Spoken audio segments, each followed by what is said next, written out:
allí están viendo la pantalla. Sí, doctora. Muy bien, pues miren, la cefalea es probablemente de los síntomas más comunes que se presentan en la población adulta y en general. Se cree que hasta el 90% de los adultos ha tenido algún episodio de cefalea en su vida y que en el último año hasta el 50% han tenido un episodio doloroso, por lo menos en el último año, el 50%.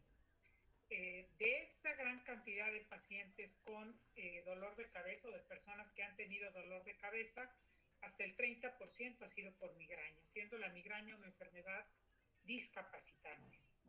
Y lo habitual es que se presente en forma aislada, aunque sea crónica, pero que no dure más de 15, que no estés con dolor de cabeza más de 15 días al mes.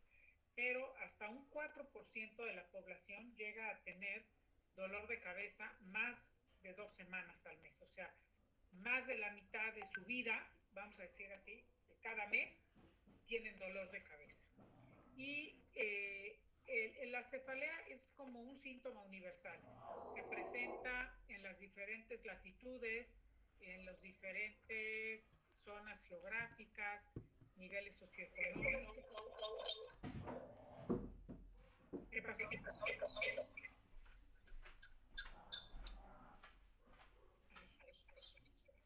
Voy a...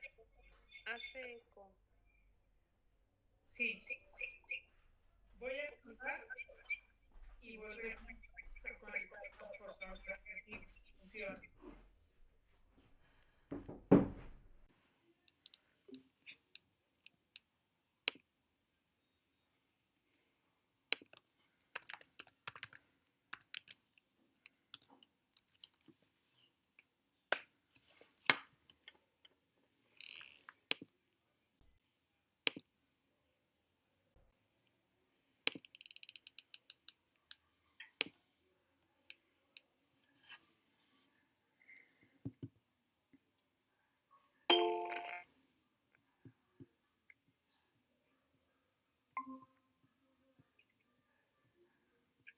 ¿Ahí me escuchan bien?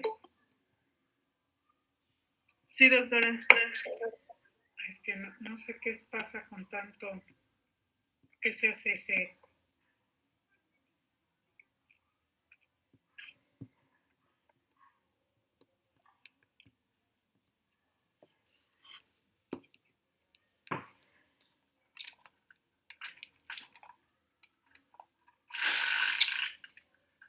Bueno, vamos a continuar.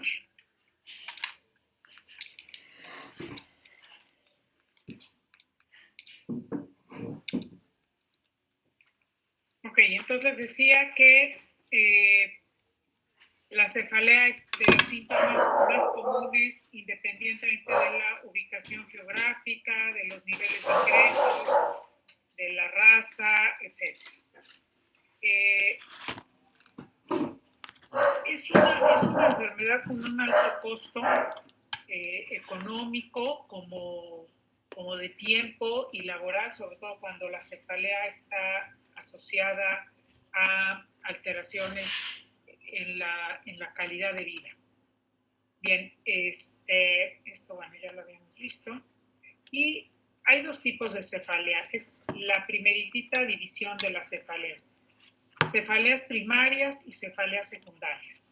Cefalea primaria son todas aquellas en las que no hay una lesión estructural que explique el dolor de cabeza y constituyen por sí mismas una patología, como la cefalea tensional, como la migraña, como la cefalea en racimos.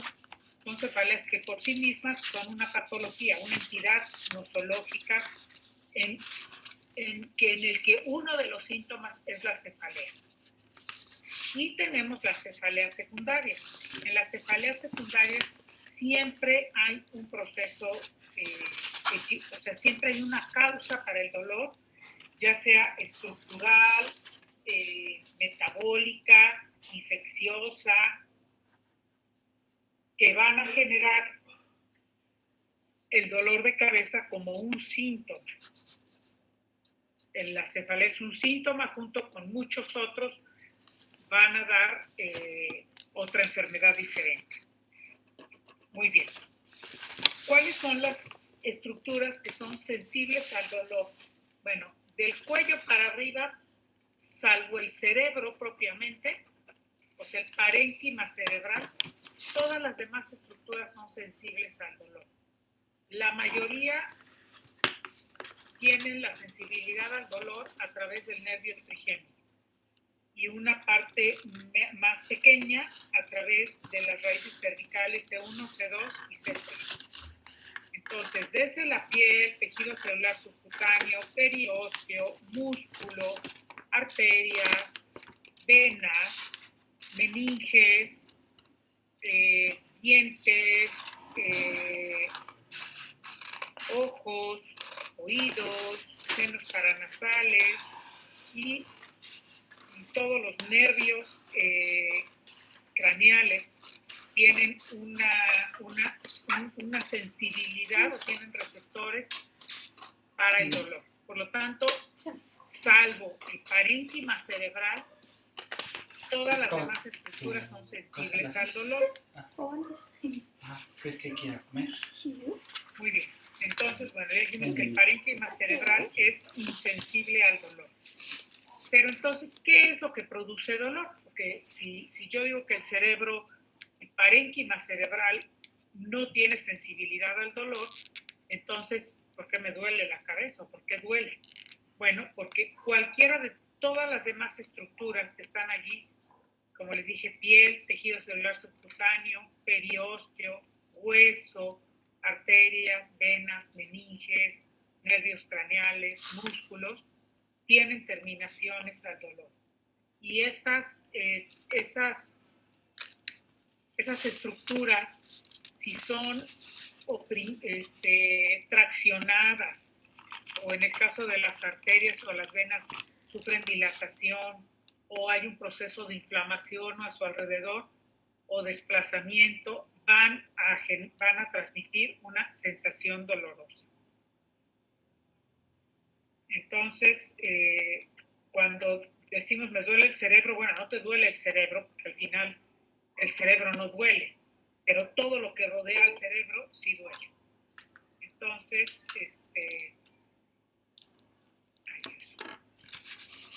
creo que había alguien que quería que le admitiera, pero ya puso permitir.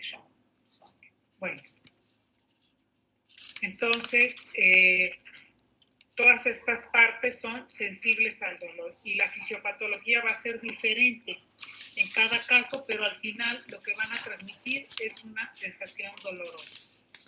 Cuando la sensación dolorosa es transmitida a través de cualquiera de las tres ramas del nervio trigémino, por ejemplo, en este caso tenemos de la primera rama del nervio trigémino, ¿no? Que es la parte más superior del cráneo, la frente, la nariz, los ojos, que es la rama B1 del nervio trigémino. Las sensaciones dolorosas van a entrar a través de los diferentes receptores dolorosos, van a atravesar por el nervio trigémino, o sea, van a seguir el nervio trigémino, van a llegar al tallo cerebral. En el tallo cerebral van a subir, en el tálamo hacen sinapsis y ahí se van en el lóbulo parietal. Y aquí en el lóbulo parietal es cuando nosotros decimos, como que tengo dolor. O sea, percibes y haces consciente el dolor. Esto, bueno, pues es inmediato, ¿verdad? Pero es cuando tú percibes que tienes dolor. ¿Qué está inervado por todo esto? Miren, los senos durales, la arteria meningia media, la arteria temporal, la arteria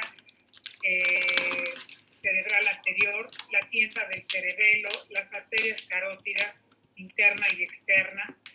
Y bueno, una vez que yo aquí percibo el dolor, después de aquí va a haber una respuesta para tratar de defenderme de ese estímulo nocioceptivo.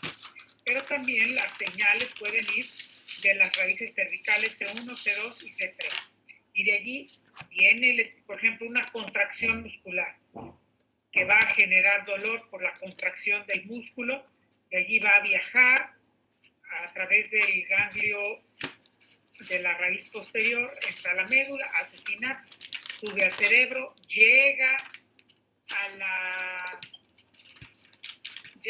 al lóbulo parietal, y el lóbulo parietal, bueno, acuérdense que la de la temperatura y el dolor se cruza uno o dos segmentos en cuanto entra al cerebro, a la médula, y bueno, llega a la corteza del lóbulo parietal. ¿Alguien habrá querido entrar o algo? No.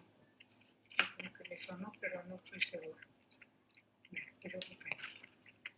Bueno, entonces, y llega al parietal. ¿Cuáles son todas estas estructuras, por ejemplo, de aquí de C1? Son todas las estructuras que están aquí en el cuello, en la región retroauricular, la arteria vértebro-basilar, toda la dura madre de la fosa posterior, etc. Entonces, al final, ¿cuáles son las estructuras o los ganglios encargados de los nervios responsables de la transmisión del dolor en la cabeza? Nervio trigémino, las raíces cervicales C1, C2, C3, y en sitios muy específicos, por ejemplo, el nervio glosofaríngeo, ¿no? Cuando tienes una lesión a nivel de la garganta o de las partes que inervan del paladar, el que va a estar transmitiendo la sensación dolorosa es el nervio glosofaríngeo. Bien. Cuando una persona se queja por dolor de cabeza, yo tengo que hacer un interrogatorio dirigido de cada uno de los diferentes tipos de dolor que tengo. Si solamente tiene un solo tipo de dolor, bueno, tengo que preguntar todo esto de un solo tipo de dolor. Y si se queja de más de un tipo de dolor, tengo que preguntar todo esto de cada uno de los tipos de dolor que tenga la persona.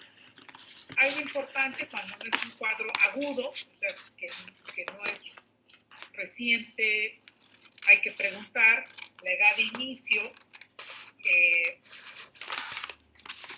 la historia personal, si usa drogas, si no usa, si usa algún tipo de sustancias, a qué se dedica, en qué consiste su actividad física, su actividad laboral, si tiene antecedentes familiares de episodios similares a los de la persona en el dolor, el modo de presentación, si el dolor empezó como un cuadro agudo, explosivo, por ejemplo, durante un episodio que estuviera haciendo ejercicio, o con un esfuerzo, o si es un dolor que ha venido en forma frecuente desde hace 1 o 2 meses, para considerarlo subagudo, o es algo ya crónico, que tiene más de 2 meses, que tiene una presentación ya de años y que la presentación se ha mantenido relativamente constante. La cualidad del dolor. Nosotros nos interesa preguntarle cómo es su dolor. Entonces, muchas personas no tienen la capacidad de escribirlo. Y le dice, pues me duele, nomás me duele. Pero en nosotros está preguntarle y tratar de darle ejemplos como para que nosotros identifiquemos la cualidad del dolor. Casi siempre confunden pulsátil con punzante y te dicen, me punza. Entonces, vale la pena preguntar, ¿le punza como si le estuvieran picando o oprimiendo, por ejemplo, apretando en diferentes partes, o es como tum, tum, tum, como si tuviera usted el corazón adentro? Porque cuando oyen como si fuera latido, nosotros le denominamos que la calidad es pulsátil. Cuando parece llevar el mismo ritmo y la misma frecuencia que el pulso de los latidos del corazón. Punzante, cuando como si nos estuvieran enterrando algo.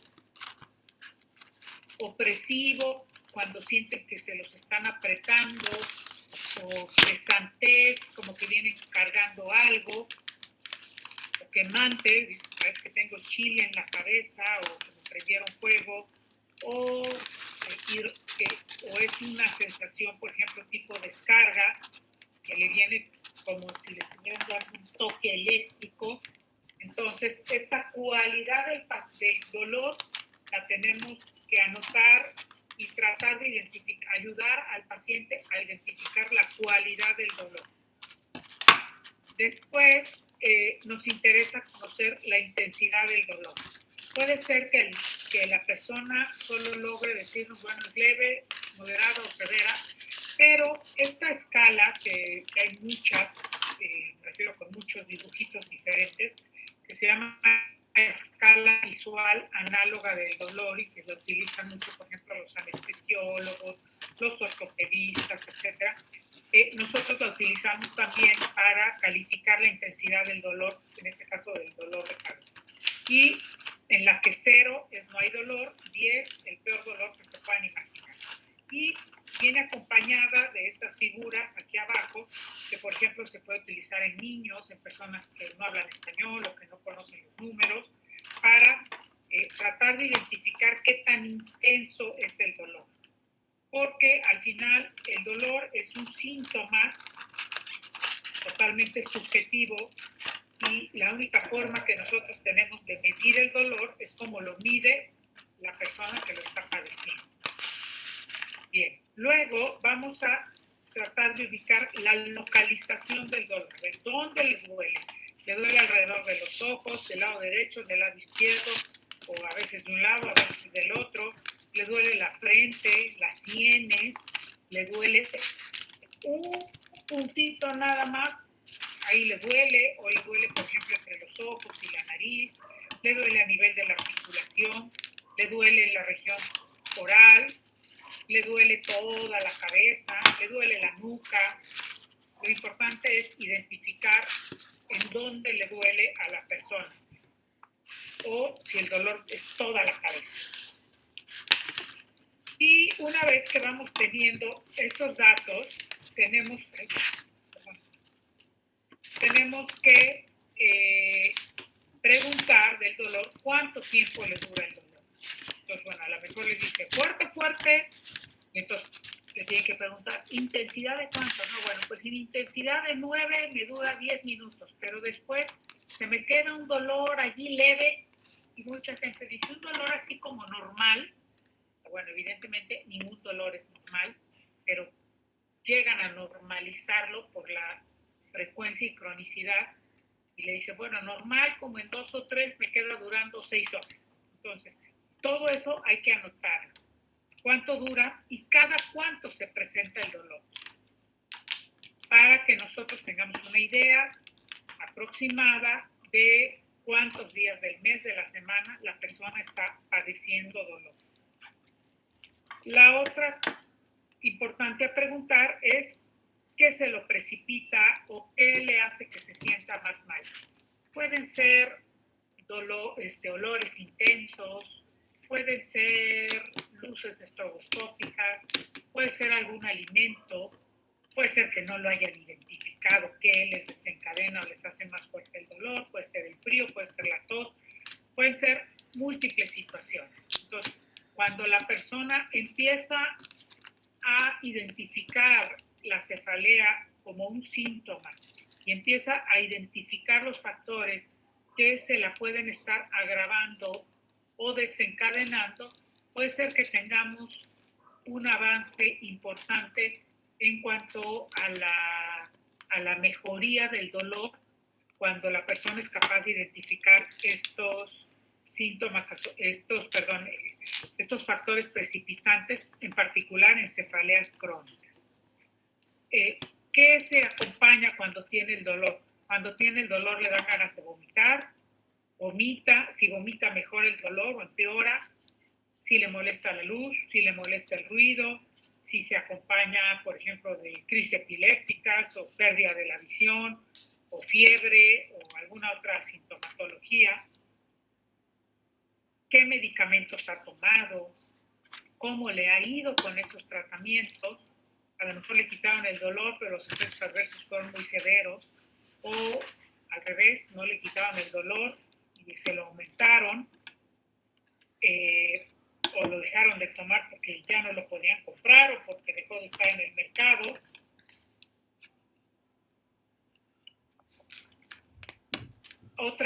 Algo importante es preguntar si él se automedica. Que ahora cuando veamos los diferentes tipos de cefaleas, vamos a ver una cefalea que se llama cefalea por abuso de analgésicos. Y en México y bueno, y en muchos países hay muchos medicamentos que son para libre consumo y tú los compras, les llaman OTC, algo así, que tú en la farmacia o en cualquier lado, en el Oxxo, te compras tu Advil, tu aspirina, lo que sea.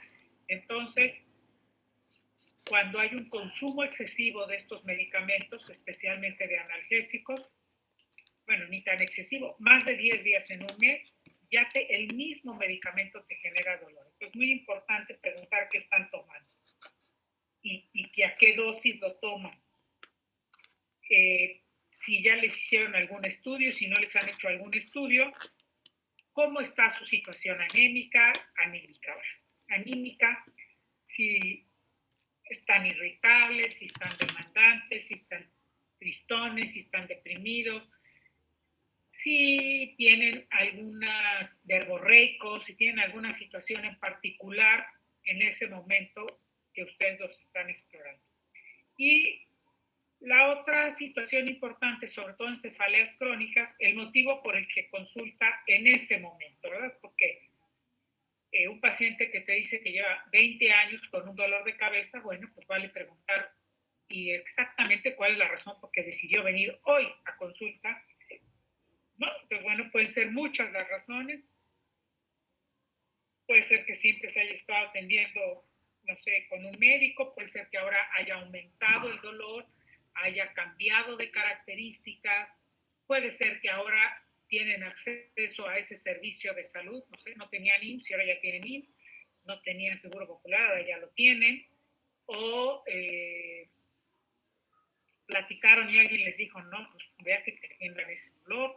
O sea, no sabemos cuál es la razón por la que la persona decidió buscar atención médica en ese momento.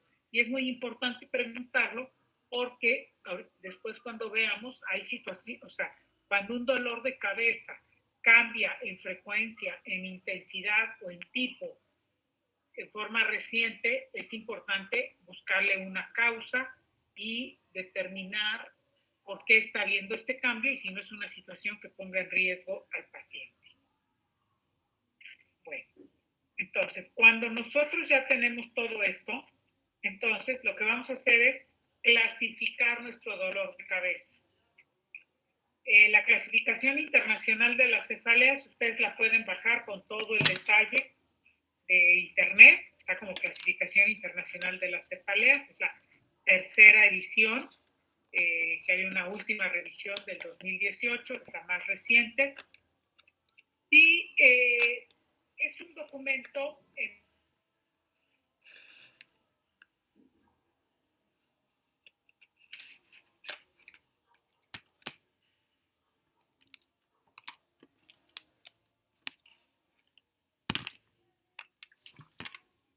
una persona que tenga dolor de cabeza y que seguro va a ser motivo de su consulta, si son médicos generales, 1 o 10 veces al día, vale la pena que sepan que existen todos estos tipos de cefaleas. Bien, dentro de las cefaleas primarias, que como les digo, por sí solas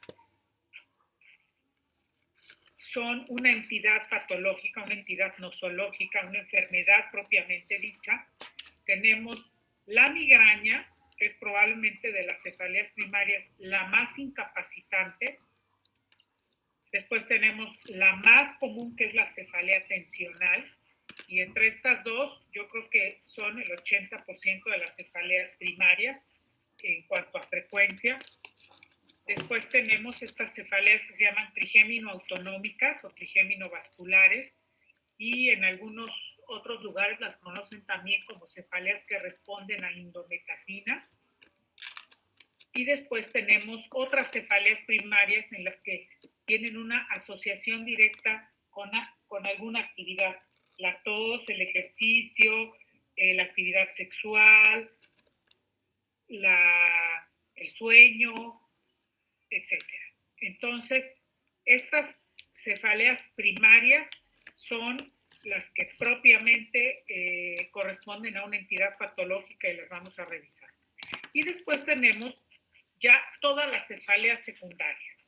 Y en esta clasificación les mandan todos los criterios propios de estas cefaleas.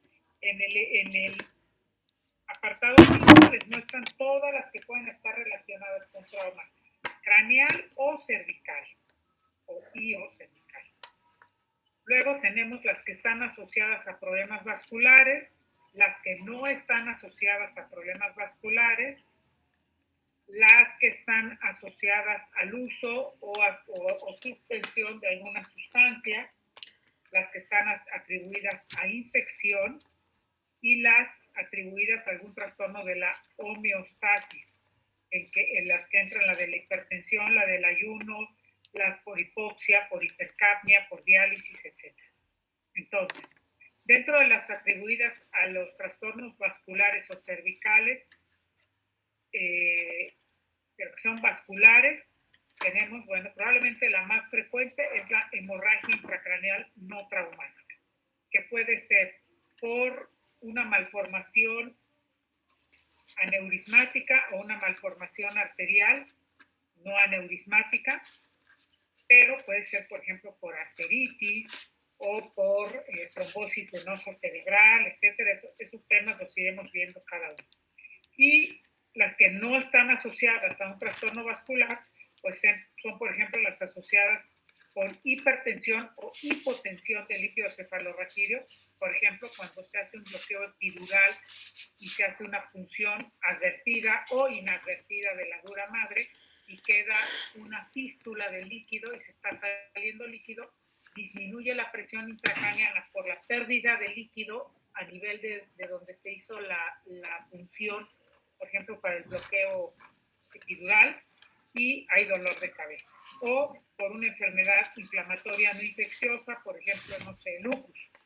O por una neoplasia intracraneal o una inyección intratecal en pacientes, por ejemplo, en los que se aplica quimioterapia intratecal o atribuidas en el estado posterior a una crisis epiléptica. Muchos pacientes se quejan de dolor de cabeza.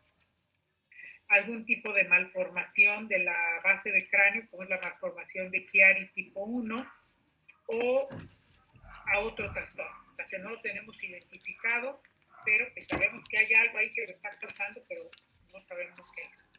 Puede ser por exposición, por abuso o por supresión de alguna sustancia. Café, alcohol, drogas lícitas, drogas ilícitas, medicamentos. Entonces, pueden generarle.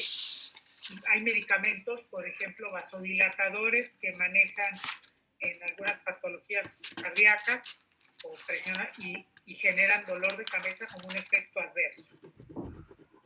Y bueno, estas que están asociadas a problemas metabólicos, durante la diálisis, por hipertensión, ayuno, etc. Y hay todo otro grupo de cefaleas en las que son las cefaleas en las que la localización, o que se les llaman algias craneales, o que están faciales, y que están más localizadas a la región, digamos, no propiamente a la cabeza, pero sí al cuello, a los ojos, los oídos, la nariz, los dientes, la boca, y que van a generarles un dolor de cabeza. Y bueno, esta es cualquiera de estas. Las que están asociadas a un trastorno psiquiátrico, ya sea, por ejemplo, depresión, ansiedad, trastorno de personalidad, con ganancia secundaria o sin ganancia secundaria, pero al final están asociadas al trastorno psiquiátrico o por somatización. O sea, no cumplen criterios para ningún tipo de cefalea, pero la persona dentro de su cuadro de ansiedad o de depresión presenta el dolor de cabeza como parte de sus síntomas de la depresión o del cuadro de ansiedad, por ejemplo. La otra es la que es así directamente ligada o atribuida a un brote psicótico. Y tenemos las que son muy específicamente referidas a una alteración a alguno de los nervios craneales. No sé, la neuralgia del trigémino es por mucho la más frecuente y la más conocida probablemente, pero podemos tener neuralgia de glosofaringio, pero podemos tener, por ejemplo, cuando se inflama el nervio óptico, la neuritis óptica duele, la papilitis duele, o podemos tener esta oftalmoplegia dolorosa, la presentan frecuentemente los pacientes con diabetes, se paraliza el ojo y les duele muchísimo, se asocia a un proceso granulomatoso. Puede ser un dolor central, o sea, en el que se afecte el tálamo y tener un síndrome talámico, por ejemplo, por alguna lesión desmielinizante. Ya dijimos que posterior a crisis epilépticas. O al final de todo esto podemos decir, pues no sabemos qué tipo de cefalea tiene y no la podemos clasificar. No cae en ninguna de todas estas clasificaciones y queda como una cefalea no clasificada o no especificada. Bien, como les decía, las dos más frecuentes, las dos cefaleas primarias más frecuentes son la cefalea tensional y la migraña. Y es muy posible que en el ejercicio diario de su profesión tengan por lo menos un paciente. Diario, o a lo mejor por lo menos uno cada tercer día. Si se dedican a la medicina general y si se dedican a alguna subespecialidad, pues es probable que no la tengan tan frecuente, pero sí, si se dedican a la neurología, pues va a ser así como el pan nuestro de cada día de su consulta. Entonces, para mí es muy importante que sepan muy bien sobre cefaleas y específicamente poder identificar qué tipo de cefalea tienen y poder dar un manejo que pueda mejorar la calidad de vida de la persona que está sufriendo una cefalea. Entonces, vamos a hablar en particular de la migraña y de la cefalea tensional. Son dos tipos de cefalea que pueden ocasionar niveles graves de incapacidad. Y esto es algo que ahorita se está peleando mucho en los diferentes, con las aseguradoras, a nivel de laboral, porque al final dicen, no, que le duele la cabeza. Y pues no, o sea, ¿cómo le va a dar incapacidad? No, que le duele la cabeza. Entonces, y la persona está verdaderamente incapacitada. Entonces, todo esto tiene que entrar en una serie de normativas, pero en la que sí se pueda considerar la cefalea tensional y la migraña como enfermedades incapacitantes. Ya las sabemos que son incapacitantes desde el punto de vista médico, pero nos falta dar el paso para que se consideren incapacitantes, por lo menos transitoriamente, desde el punto de vista laboral, escolar, etc. Bien, entonces, bueno, como ven aquí, tanto la cefalea tensional como la migraña son la segunda y tercera enfermedades más frecuentes en el mundo que generan más problema de discapacidad, sobre todo de pérdidas de días laborales. Bueno, entonces vamos a empezar con la migraña. Bueno, ¿hasta acá tienen alguna duda? No, doctora. No, doctora. No, doctora. Lo tienen clarísimo. Muy bien. Entonces, bueno, la migraña es una cefalea primaria, no está relacionada con una lesión estructural, un tumor, un cisticerco, un coágulo. Es una entidad patológica por sí sola y tiene una prevalencia de alrededor del 15% en la población general a lo largo de la vida. Y afecta más a mujeres que a hombres.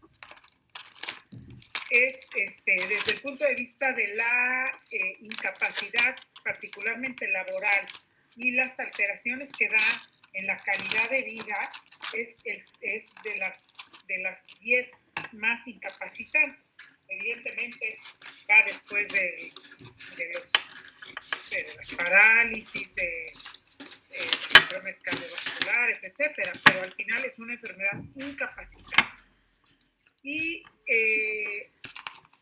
hay pacientes que ahorita vamos a ver de acuerdo a la clasificación que pasan de tener un episodio migrañoso a lo mejor al mes y después van evolucionando a estar con una migraña frecuente más de 14 días al mes con dolor tipo migraña, lo cual si nosotros lo vemos así en números, significa que la mitad, por decir algo, del mes anterior de su vida estuvo incapacitada o por lo menos con un dolor lo suficientemente severo para alterar y modificar su calidad de vida. Entonces, es muy importante que cuando nosotros estemos con estos pacientes episódicos, estemos tratando de prevenir que no pase a ser una migraña crónica o un problema que se vuelva crónica y frecuente, porque entonces el impacto en la calidad de vida va a ser mucho. Bien, esto del impacto económico es verdaderamente grave. Por ejemplo, es un ejemplo, uno de los antimigrañosos que te quitan el dolor ahorita y te lo tomas, una pastillita cuesta 200 pesos. Entonces, pues no es una aspirinita que te puede costar $1. Entonces, son medicamentos caros, y ahorita hay unos mucho más caros, pero que al final la gente los paga porque si se toma el medicamento y puede seguir trabajando, puede seguir llevando a los hijos al colegio, puede seguir manejando, puede seguir atendiendo su casa, lo que sea, estudiando, pues al final pareciera que que el beneficio es mucho mayor, el costo-beneficio de comprar ese medicamento, pero al final son medicamentos caros. Y laboralmente se pierden días laborables varios con la migraña. Y bueno, desde el punto de vista psicológico, esta tendencia a considerarla inicialmente como, ay, le duele la cabeza, su dolor de cabeza, y hacer como minimizado el dolor, como un poquito despectivo, y un poquito como considerar que quien le duele la cabeza por migraña, pues como que contrólate y a lo que vas, genera también muchos problemas psicológicos, o sea, problemas de no sentirte bien todo el tiempo, y eso te genera, pues, tiene mucha comorbilidad por ejemplo, con problemas de depresión. Y un gran porcentaje de pacientes que tienen migraña durante el ataque migrañoso pueden tener alteraciones funcionales, pueden tener episodios de no ver bien, pueden tener vómito continuo, pueden tener como que una sensación de enlentecimiento cerebral y pueden estar requiriendo ayuda de una tercera persona. Por ejemplo, igual no puedes coger el coche y manejar porque estás como torpe. Y bueno, ya dijimos que los costos directos del cuidado es muy, muy alta.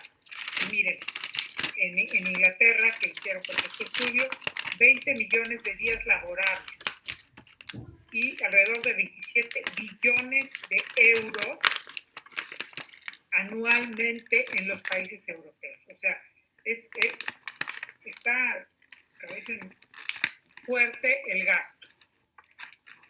Bien, sí, todos conocen a Hipócrates, o espero que lo conozcan.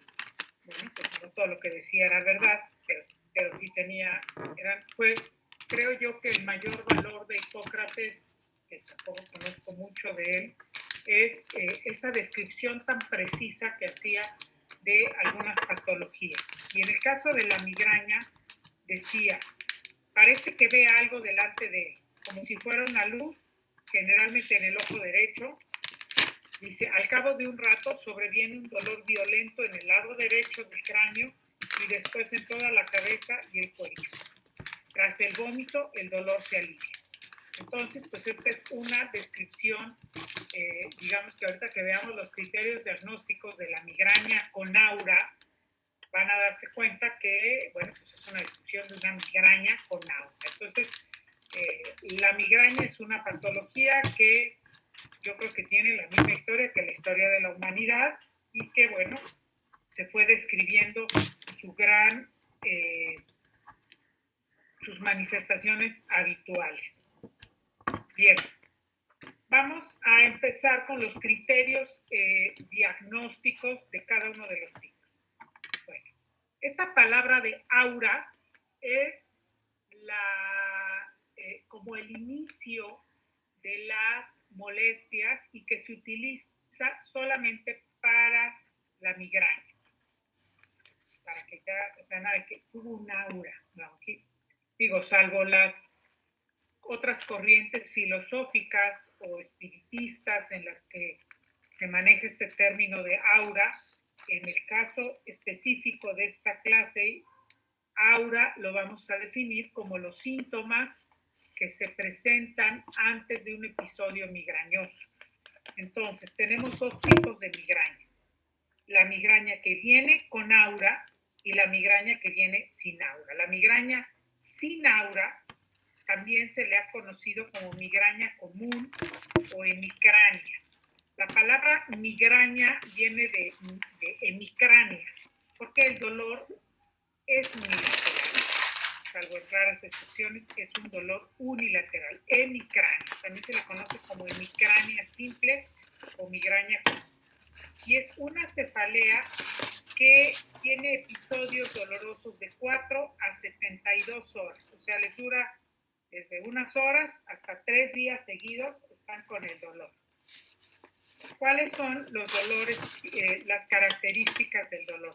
Su localización es unilateral, esto de que casi siempre es derecho, sí, es frecuente, pero muchos pacientes también la tienen a veces derecha, a veces izquierda. El carácter es pulsátil y por eso les digo lo interesante y lo importante de preguntar. ¿Siente usted así como un pum en la cabeza hasta que lo sienten, cómo les late? Dice, aquí me pongo el dedo junto a los ojos, doctor, y me está latiendo.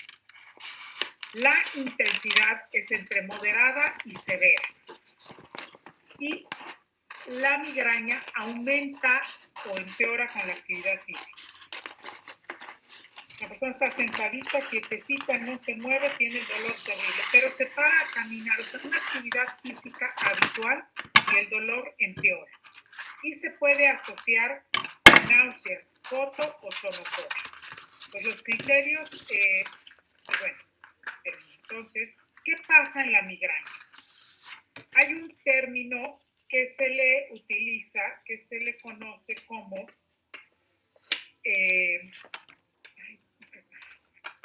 déjenme acordarme, por favor, déjenme encontrarlo porque creo que se quedó aquí. Acá está. Esta es una hipótesis de por qué viene la migraña. Hay algo que desencadena el dolor a través desde el hipotálamo hacia el trigémino, y por eso se conoce también como la teoría trigémino-vascular. Y lo que se cree es que todo esto empieza a nivel de la región cortical, en la corteza occipital, y de allí se va propagando hacia la parte frontal del cerebro. Déjenme ver, tenía yo un dibujito muy padre de eso, de la depresión cortical propagada. Déjenme ver si corre. Creo que otra vez no va a correr esto, ¿verdad? Déjenme ver.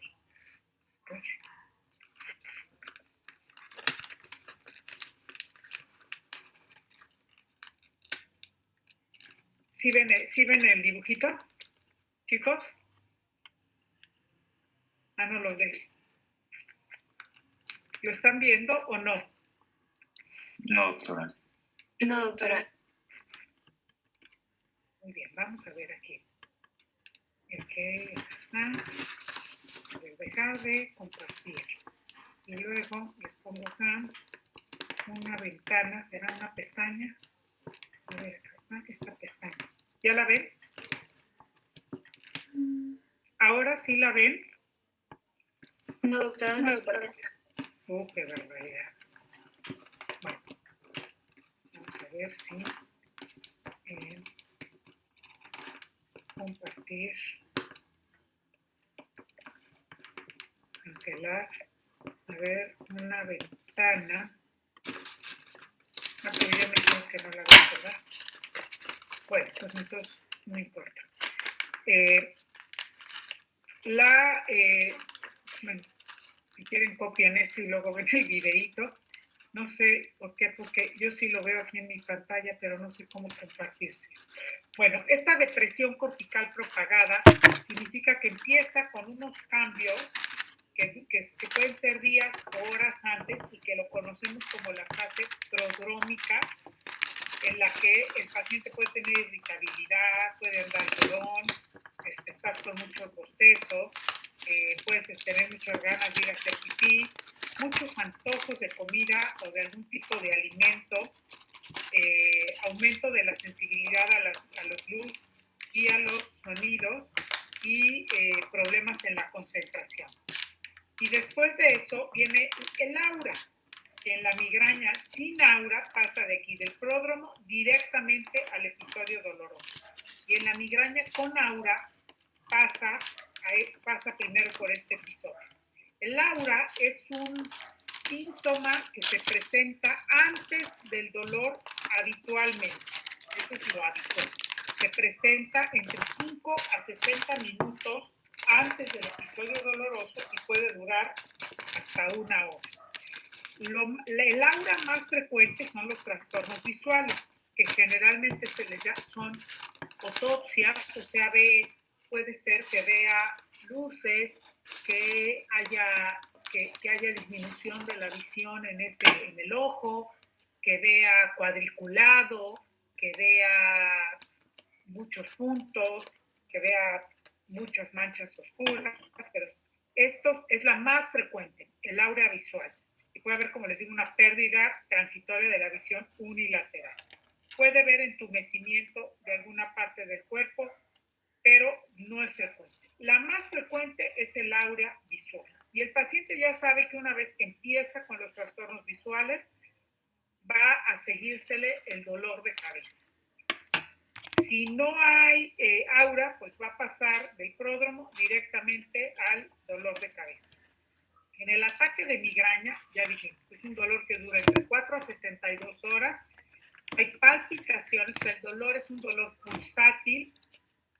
Algunos lo refieren también como de sensación de picahielo en la cabeza. Se acompaña de náusea, de vómito, de mareo, y en esos momentos la persona puede ser que no duerma. Y después de que pasa el dolor de cabeza, hay un periodo de tiempo de hasta de 1 y hasta 2 días en el que el paciente se siente como lento, como torpe para concentrarse, cansado, y ya sé que ande muy tristón o anda así como muy eufórico y le cuesta trabajo la comprensión. Entonces, esto, si se fijan, vamos a decir que fueran pocas horas, en el mejor de los casos, que fueran 2 horas, más 1 hora del aura, 3 horas.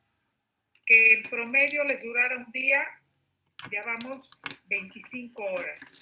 Más 1 o 2 días con estas manifestaciones, ya son 2 días o 3 de tu vida en las que estuviste con un deterioro neurológico asociado a un dolor terrible, por lo menos durante 3 días. Muy bien. Entonces, miren, esta diapositiva la están viendo. Sí, doctora. Ok. Entonces, parte de esta teoría de la depresión cortical propagada se basa en algo que le llaman teoría trigémino-vascular. Algo puede ser, vamos a ver aquí, todo esto, puede ser todo esto, o uno solo de todo estos, afecta al hipotálamo. Que el hipotálamo es, digamos, nuestro reloj biológico, que nos dice, tengo sed, no tengo sed, aumenta la temperatura, baja la temperatura, etc. Entonces, ¿qué nos puede desencadenar la migraña? Estrés, fatiga, alimentos, ¿qué alimentos? Por ejemplo, los frutos secos, nueces, cacahuates, pistaches, chocolate, bueno, de los frutos secos, chocolate, no es fruto seco, de los de las sustancias que están que contienen, por ejemplo, quesos añejos, los que tienen sustancias, por ejemplo, en especial los que contienen conservadores, alimentos con conservadores, o sea, envasados, enlatados, embutidos, que contienen mucho de este sulfato potásico, bisulfito de sodio, las cuestiones hormonales, el ciclo hormonal en la mujer. Podemos presentar más ataques de migraña durante la fase ovulatoria o durante la fase de la menstruación o entre una y otra, las alteraciones del sueño y otros. Y en estos otros vienen situaciones muy personales. No, pues yo cada vez que huelo tales aromas me desencadena el dolor, ¿no? Yo cada vez que hago tal otra cosa me desencadena el dolor. Entonces, todas estas cosas pueden desencadenar el estímulo doloroso de la migraña.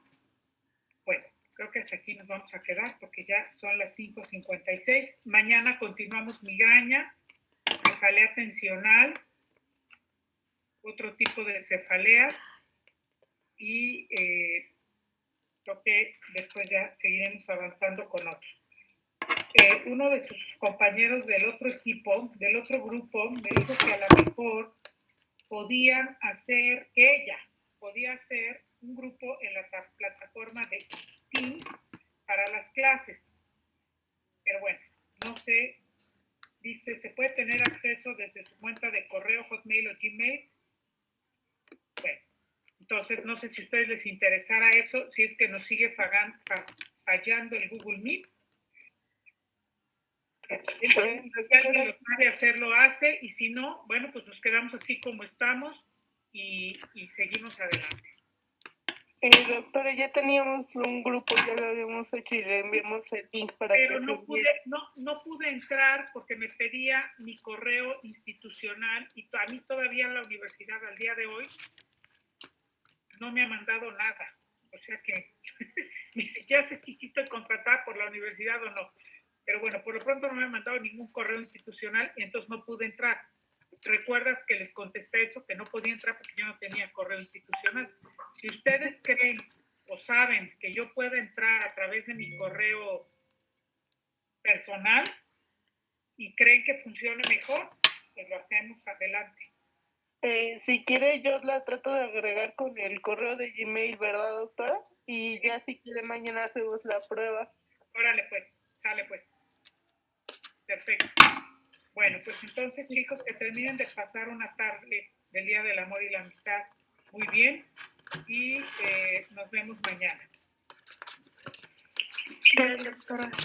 Hasta mañana, doctora. Hasta mañana, que estén